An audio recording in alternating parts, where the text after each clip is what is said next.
Ang YouTube ngayon ay isa ng AI. Tama ang iyong narinig. Hindi lang siya isang platform, pero siya ay nag-evolve na. Sa ayaw at sa gusto mo, artificial intelligence is here to stay.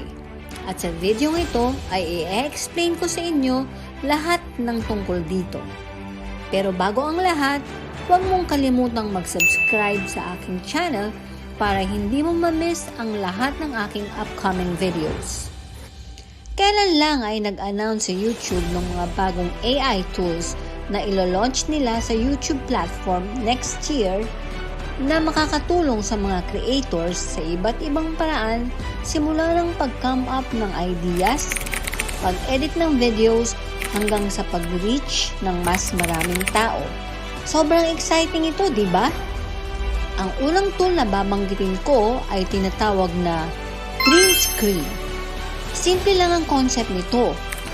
Magta-type ka lang sa prompt ng kahit anong background idea sa iyong imagination at makukuha ka ng AI-generated video or image background sa iyong YouTube shorts.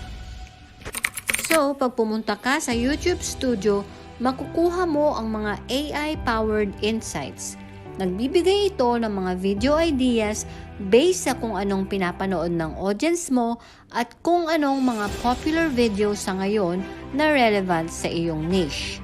Actually, nagkaroon na ng test nito para sa mga selected creators at 70% ang nagsabi na sobrang nakatulong ito.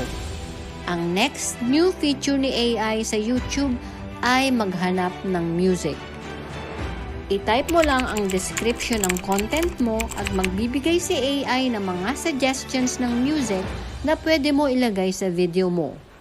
Ang huling bagong AI feature ay tinatawag na allowed or automatic dubbing na gumagamit ng artificial intelligence para mag-create ng high-quality dubs sa iba't ibang languages gamit ang synthetic voice para sa iyong video. I-break nito ang language barriers at makakatulong ito para i-expand ang audience mo sa maraming tao around the world.